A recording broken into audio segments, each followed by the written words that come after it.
ആളുകൾ അതിൽ നിന്ന് ഇന്നെന്തായാലും വിജയിച്ച ചർച്ചകളൊന്നും ആളുകളാണ് ഉണ്ടായില്ലല്ലോ ഇല്ലേ? പറഞ്ഞിരിക്കുന്നത്. തീരുമാനമായി കഴിഞ്ഞിട്ടുണ്ടോ കിരൺ?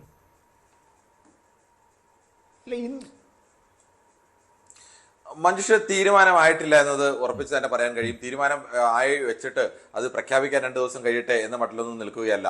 ഇന്നലത്തെ ചർച്ചയുടെയൊക്കെ ഏറ്റവും ക്ലോസ് ആയ ഒരു ഒറ്റക്കെട്ടിക്ക് നടത്തിയ ചർച്ചയുടെ വിശദാംശങ്ങളൊന്നും പുറത്തു വന്നിട്ടില്ല എങ്കിൽ പോലും ഏകദേശം അവർ പൊതുവായി നടത്തിയ ചർച്ചയുടെ വിശദാംശങ്ങളൊക്കെ അത്യാവശ്യം പുറത്തു വന്നിട്ടുണ്ട്. ഇന്നലത്തെ ചർച്ചയിൽ ഡെഡ് ലോക്കിലേക്ക് പോയി എന്നുള്ളതാണ് കാരണം ഡെഡ് ലോക്കിലേക്ക് പോകാനുള്ള പ്രധാനപ്പെട്ട ഒരു കാരണം MLA-മാരുടെ ഭൂരിപക്ഷം ആർക്ക്, അത് KC വേണുഗോപാലാണ് എന്നുള്ളത് അറിയിക്കുന്നു. അവിടെ രണ്ടുപേരും വി ഡി സതീശനും രമേശ് ചെന്നിത്തലയും രണ്ടുപേരും 2 ആർഗ്യുമെന്റ്സ് ആണ് ഉന്നയിക്കുന്നത്. രണ്ടുപേരും രമേശ് ചെന്നിത്തലയുടെ ആർഗ്യുമെന്റ് അങ്ങനെയാണെങ്കിൽ കഴിഞ്ഞ തവണ ഭൂരിപക്ഷം MLA-മാരുടെ ഭൂരിപക്ഷം നോക്കിയാണോ പ്രതിപക്ഷ നേതൃസ്ഥാനത്ത് നിന്ന് തന്നെ മാറ്റിയത്? പ്രതിപക്ഷ നേതൃസ്ഥാനത്തേക്ക് വി ഡി സതീശനെ കൊണ്ടുവന്നത് ഹൈക്കമാൻഡിന്റെ താല്പര്യമായിരുന്നു. അത് ഞാൻ പൂർണ്ണമായും അംഗീകരിക്കായിരുന്നു. കഴിഞ്ഞ 5 വർഷവും ഏതെങ്കിലും തരത്തിൽ സർക്കാരിന് ബുദ്ധിമുട്ടുണ്ടാക്കില്ല. പലപ്പോഴും തനിക്ക് ഒട്ടേറെ അപമാനം നേരിടേണ്ടി വന്നു. തന്നെ സുപ്രധാന യോഗങ്ങളിൽ നടക്കാൻ മാറ്റി നിർത്തി. എന്നിട്ടൊന്നും താൻ പാർട്ടിക്കെതിരായ ഒരു അലോസരവും ഉണ്ടാക്കാതെ നിന്നു. ഇപ്പോഴും താൻ ഏതെങ്കിലും തരത്തിൽ സമ്മർദ്ദം ചെലുത്താൻ പ്രകടനങ്ങൾ നയിക്കുകയോ അല്ലെങ്കിൽ ഫ്ലെക്സ് വെക്കുകയോ അത്തരം സമ്മർദ്ദങ്ങൾ, അതായത് സാമൂഹ്യ ഗ്രൂപ്പുകളെ കൊണ്ട് ഏതെങ്കിലും തരത്തിൽ ഇടപെടിക്കുകയോ അങ്ങനെ ഒന്നും താൻ ചെയ്തിട്ടില്ല. താൻ പാർട്ടി അനുസരിച്ച് നിൽക്കുന്നു. രണ്ടാമത് വി ഡി സതീശന്റെ വാദം മറ്റൊന്നാണ്.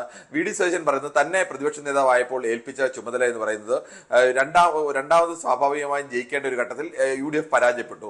ടീം UDF എന്ന നിലയ്ക്ക് അവിടെ പ്രവർത്തിക്കാൻ കഴിഞ്ഞില്ല. താൻ ടീം UDF ബിൽഡ് ചെയ്തു. ടീം UDF ബിൽഡ് ചെയ്തപ്പോൾ ലോക്സഭയിലും വിജയം ആവർത്തിക്കാൻ കഴിഞ്ഞു. തദ്ദേശ തെരഞ്ഞെടുപ്പിൽ ആദ്യമായി മികച്ച വിജയത്തിലേക്ക് നേടാൻ കഴിഞ്ഞു.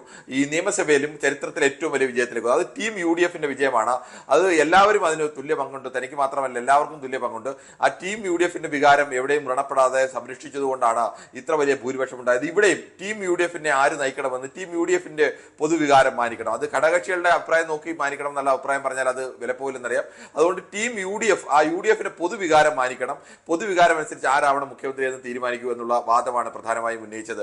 അതോടുകൂടി ആ വാദത്തിനും സ്വാഭാവികമായും തള്ളിക്കളയാൻ കഴിയുന്ന ഒരു വാദമല്ല വി ഡി സതീശൻ ഉന്നയിച്ചതും രമേശ് ചെന്നിത്തല. അതിനുശേഷം ഇവരുമായിട്ടൊക്കെ പേഴ്സണലായിട്ട് ഖർഗെയും അതോടൊപ്പം തന്നെ രാഹുൽ ഗാന്ധിയും ഒക്കെ ചർച്ച നടത്തി.